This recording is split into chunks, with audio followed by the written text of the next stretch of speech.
What's going on YouTube? It's Tej back again with another video, and today I'm giving you my way too early playoff and Super Bowl picks and predictions heading into the 2022-2023 NFL season. Hopefully you will enjoy today's video. If you do, be sure to hit that like button. It helped me out a ton. If you're new around here and want to see more football coverage, be sure to hit that big red subscribe button. And you know, we're doing this way too early style, but I'd love to have your thoughts down below in the comments section. Who's your early frontrunner maybe to be the Super Bowl champion next year? Maybe what's the Super Bowl matchup you would like to watch next February? Love to have your thoughts. Let's talk some football down below in the comments section. Quickly, thank you everybody who's followed this series. I've gone division by division. If you missed any of that, be sure to go check out the playlist. And today is kind of the culmination of all that work. We get to talk about playoffs and our first Super Bowl prediction for next year on this channel, at least. So let's kick things off with the AFC side. Actually, I'll keep this wide on the shot so you can kind of see the standings. The numbers next to a team designate where they stood in the 1 through 16 standings, the AFC and the NFC. So the Bills and the Bucks have a first round bye. Ergo, not going to see them here in the wild card. But this 5-4 matchup on the AFC side is really fun. You know, Chiefs Colts. I was actually going back and watching the 2013 wild card game where the Colts make an unbelievable comeback against Andy Reid, Alex Smith and company. But I think this time around, I would feel pretty comfortable going with the Chiefs. And once we get to the playoffs next year, maybe this will all takes exposed or whatever. But it does kind of feel Thanos level inevitable, where one of these AFC West teams is going to be in a wild card spot and still poised to potentially make a run to the AFC Championship game. I like a lot of what the Colts have on their roster. DeForest Buckner's a stud. Darius Leonard's a playmaker. He's a turnover creating machine. I think Matt Ryan's an upgrade over Carson Wentz, but all that to say, even with some of maybe the firepower and the top level talent taking a step back for Kansas City, it's still Patrick Mahomes, it's still Andy Reid, it's still Travis Kelce, and maybe don't have Tyreek Hill, but they have a motley of guys who can kind of put it together, and you hope be able to put together that same amount of production. And I think the defense will be a little bit more solid, and by the playoff times, I'm kind of thinking George Karlaftis is going to be a game wrecker. I mean, maybe not full on game wrecker, but a force to be reckoned with, and a name that's going to be hot going into year two, especially once we get to this playoff season. So I think it'll be a big impact, and I just think the Chiefs have a little bit better of a roster, and Indianapolis will have the benefit of playing home, but give me the Chiefs. Another AFC West wild card team taking on who I had winning the division, the LA Chargers. I'm going to go with the Chargers at home. This one is obviously one that could break either way, right? This would technically be Justin Herbert's first playoff game versus a guy who's got a Super Bowl ring and Russell Wilson. So on that level, I kind of want to lean towards Denver, but man, Brandon Staley is such an aggressive guy. I think in this type of setting, he would be able to put forward, one, making sure his team's ready to go, ready to roll, and amped up to play. But also, just when the 50-50 decisions come down, I don't know what Nathaniel Hackett's going to opt to. I know Brandon Staley's going to go for the win. So a little bit of a risk-reward proposition there. But the Chargers playing at home, that's certainly a nice advantage as well. And you bring in a Khalil Mack, a J.C. Jackson. You got to think some of that star power you bring in is going to make enough of an impact. So I'm saying this is again, in theory, you look at that team on paper, I like where the Chargers are just a little bit more than the Broncos. Plus, they're at home. First playoff game for Justin Herbert. I'd like to think he would go crazy in that setting.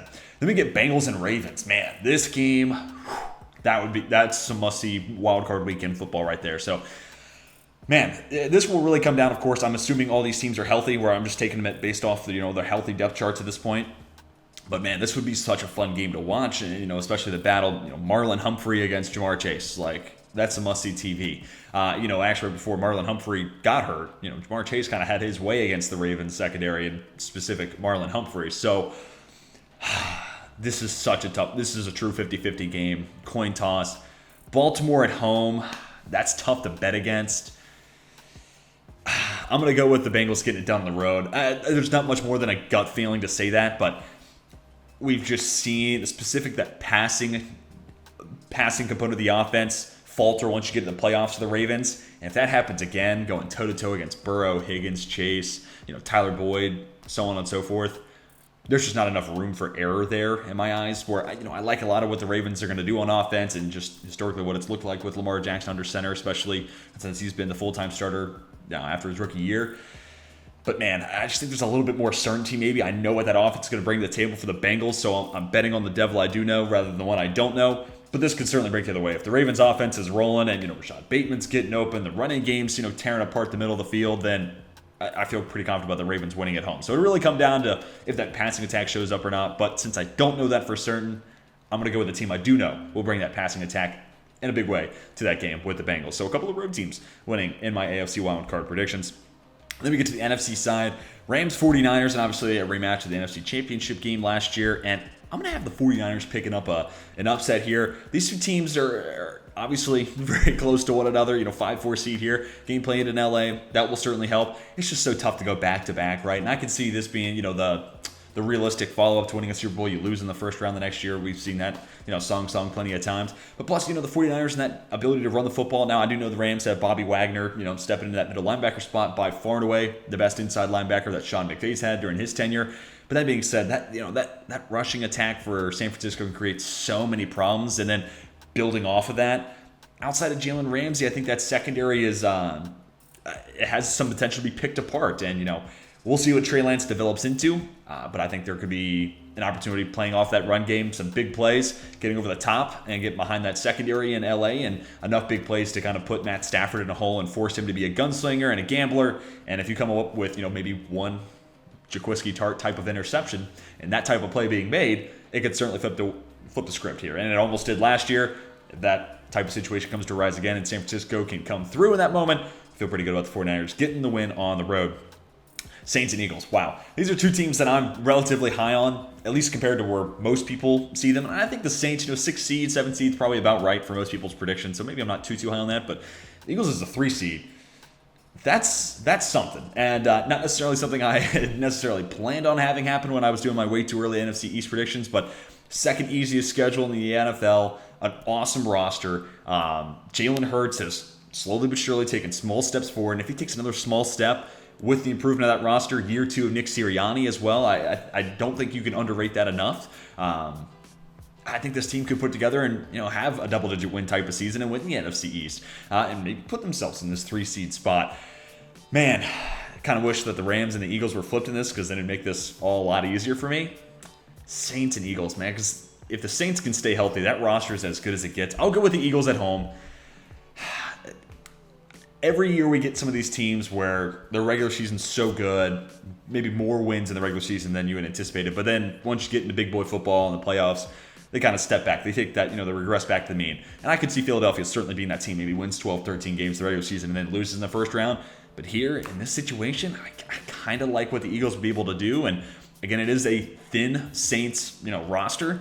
Any injuries that come up, that's a huge opportunity and a huge avenue for the Eagles to try to exploit it. So I don't know who it's going to be, but on top of that, I think that running game can try to open up a whole lot. The Saints linebacking group outside of Demario Davis isn't necessarily anything to write home about. So Hurts, Miles Sanders, and everybody, I think they could open up what they can do in the passing game as well. So a little backwards thinking to where we are nowadays. But anyways, moving on, Cowboys, Packers. I'll go with Green Bay here at home. This could be a fun one, especially if, Dallas's offense is clicking on all cylinders and, maybe a slow first quarter from Aaron Rodgers, and it remains to be seen what that wide receiver room comes together and looks like. I could see the Cowboys being sneaky here and coming up with an upset win, as a 7 seed against the 2 seed Green Bay. But for right now, I'll go with the Packers at home. Lambeau's so tough to play in, especially once you get into playoff football. So with that being said, let's move on into the divisional round. So 3-5 matchup, Chargers-Chiefs. Man, I'll go with the Chargers again at home. Again, when you look at this team on paper, maybe they're a right tackle away, but Darrell Williams is still out there waiting to be scooped up. I think that's a logical signing. I think that right tackle position will fill itself via whatever free agents are still remaining, and also some cap casualties and some roster cuts, right? There's going to be a veteran tackle that gets cut looking for a job, and the Chargers can scoop him up, play on the right side. So I don't really look at that as a huge problem, because by the time we get to the season, I think they'll have a better option than Storm Norton or Trey McKinney, or Trey Pittman, in that spot. But that being said, I like the Chargers, plus they're at home. And part of this, I think, will be once you get into the divisional round, what does that offense look like for Kansas City? And since I can't really picture it because I haven't seen it yet, maybe I'm leaning towards, I know what Justin Herbert looks like with Keenan Allen. I know what he looks like with Mike Williams. And I know Austin Eckler is fantastic. Really, my big push for the Chargers is we got to open up that playbook, Joe Lombardi, get a little more creative, try to push the ball down the field. That's really the only hesitation I have with the Chargers being a potential Super Bowl team this year. But that being said, that's a little bit less of a question mark and an if statement than what I have with the Chiefs. So I'll go with the Chargers at home in the divisional round. And then Bengals and Bills. This game in and of itself would be awesome to watch, but it's also kind of a thought experiment. What if the Bills had beat the Chiefs last year in the divisional round? What if they didn't give up that late score with just 13 seconds left on the clock? If they didn't let the Chiefs get into field goal range, right? Because then you're talking about Joe Burrow, who awesome quarterback, franchise guy in the making. But his arm strength is not necessarily why he wins games, and maybe he's not. That's not why he's a future elite quarterback potentially. So if he went up to Buffalo at this time of the year, middle of January, yeah, good luck. That doesn't sound like something that would play to his strengths. So in this opportunity, in this simulation, if you want to call it that, that's what we have here, and that's a tough element to kind of play through. And I'm a big believer in the Bills roster as a whole. It is as good as it gets.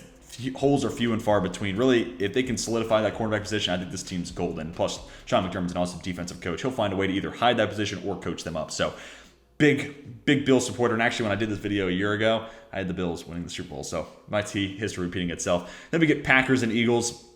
I think this is where kind of the Cinderella run ends for the Eagles. Again, question marks about that wide receiver room for Green Bay, but on the other side of the ball, that defense looks to be as good as it's been since 2010 and maybe even better. And I think that's a unit that could cause some headaches there for Philadelphia. And then if you flip it on the other side, I do have some question marks and concerns about what that pass game is going to look like for Green Bay. But, Jonathan Gannon plays a whole lot of soft zone, and, James Bradbury is really solid in zone coverage. Darius Slay's had a nice little career renaissance, if you want to call it that. He really just kind of got out of Detroit.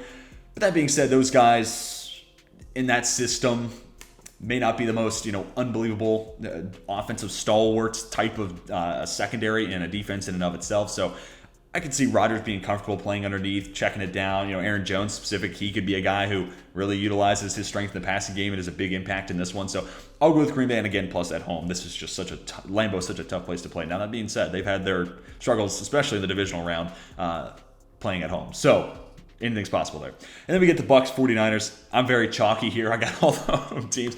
Upset heavy wild card round, pretty chalk heavy and favorite heavy divisional round. But yeah, I like that Bucs team. And you added in Akeem Hicks and Vita Vea in there in the middle. That running game for San Francisco, if there's a team that can slow it down, Tampa Bay is exactly that. And then that secondary is awesome. I just think this is an offense this is a Tampa Bay defense that could really mitigate a lot of the strengths that San Francisco has. And on the other side, Mike Evans, Chris Godwin, Russell Gage against Jarvis Ward, and who else in the cornerback spots there for San Francisco. I think that's a matchup that plays really, really well into the hands of the Buccaneers. So let's get on to the conference championship rounds. Bills, Chargers. I'll go with the Bills at home. I'm a big believer in what the Chargers are building, but a lot of this is in theory, and I can see them being another disappointment team. Keep in mind, they didn't make the playoffs last year. I mean, a lot of people were hyped up and drinking the Brandon Staley, Justin Herbert Kool-Aid, but they didn't even make the playoffs. So close, but they didn't make it. So I don't want to get too hyped up and too carried away and proclaim them as Super Bowl champs. But I think a run to the conference championship is certainly in the range of possibilities. I think the Bills, as much as I love the Chargers roster, I think it's a step above that. And we would be talking about first time in the playoffs for Justin Herbert. Josh Allen. I mean, you look at last postseason or just in general what he's done. He's been really damn good, and especially last postseason. I mean, he was on track for maybe the best postseason we've seen a single quarterback have, at least in this century. I mean, dude was lighting it up. It's just unfortunate they gave up a field goal with 13 seconds left at the end of the game against the Chiefs. But I think this could be the year where they kind of put it all together. I'm a big believer in the Bills, like I said earlier. And on the other side, I'm going chalky again. I'm going to have the 1 seed. I'm going to have the Bucs getting back to the Super Bowl. Tom Brady and what we assume will be his last season. Can't take anything for granted here. They're going to go on some sort of storybook run. I voiced my concerns with that offense for Green Bay. That defense, again, I can't sing enough praise for what Todd Bowles, and that defense just looks like on paper. I'm a big fan of what they could bring to the table. And again, Tom Brady, give him a little bit of defense on the other side of the ball. He'll find a way to put points on the board. And that brings us to our Super Bowl matchup. That would be Bills and Bucs. Man, it's tough to bet against Tom Brady. So this is actually funny. The 2 times I did my way too early predictions last year, I picked the Bills first time and I picked the Bucs second time, and now I got them on a date for destiny in the Super Bowl. Man, I think I got to go with the Bills. These are the 2 best rosters in football right now, so I'm really not surprised that I have this playing out. I'm not surprised, they're also the 1 seed. So this is definitely chalky. I'm not going out on a limb too far here, so I do apologize. Nothing too bold in this video. But I'll go with the Bills. If there is a team that can, find a crack in the armor of that secondary, Buffalo's it, because one, they're going to throw it a ton, and they have playmakers galore in that wide receiver room. Jamison Crowder is an underrated slot receiver, but him and Khalil Shakir, they can win in a variety of different ways. But those 2 guys in the slot, I love that. I think Gabe Davis will take another step forward, and we already saw he's actually the sole owner of Mike Hughes' soul still. So he's certainly a guy who can step up in a big playoff spot. And Stephon Diggs, top 5 receiver in my book. I'm a huge Stephon Diggs fan. So if there's a guy to, get that offense up and over the difficulties and the obstacles presented by a great secondary and, a really nice front seven, especially if the Bucs can figure out that pass rush situation and be consistent there, that's as good a defense there is in the NFL in my eyes. The Bills just have an explosive, high-octane offense that can go toe-to-toe with any defense, no matter how good or how bad. Now, that being said, the caveat here is, this is really tough to see Tom Brady in what I assume will be his last season getting the Super Bowl and then not winning for just the third time in his career. So I am acknowledging that's a little bit of an if statement. Again, this is a coin toss. If it's Bills Bucs in the Super Bowl, I'm winning no matter what. I don't care who wins. That game is destined to be awesome to watch. But that's going to do it for my way too early playoff and Super Bowl predictions. Tell me what you think down below in the comments section. I know it was chalky towards the end, but tell me some potential upsets. Who's a dark horse team, and what do you think the Super Bowl matchup will be, and who do you got coming out on top? Love to have your thoughts down below in the comments section. Hopefully you all enjoyed today's video. If you did, be sure to hit that like button and help me out a ton. If you're new around here, we're getting close to 1,000 subscribers. Please help us get closer and closer to that milestone by hitting that big red subscribe button. That's going to do it for me. Hope you all have a fantastic rest of your day. And until next time, my name is Tej, and I'm signing off.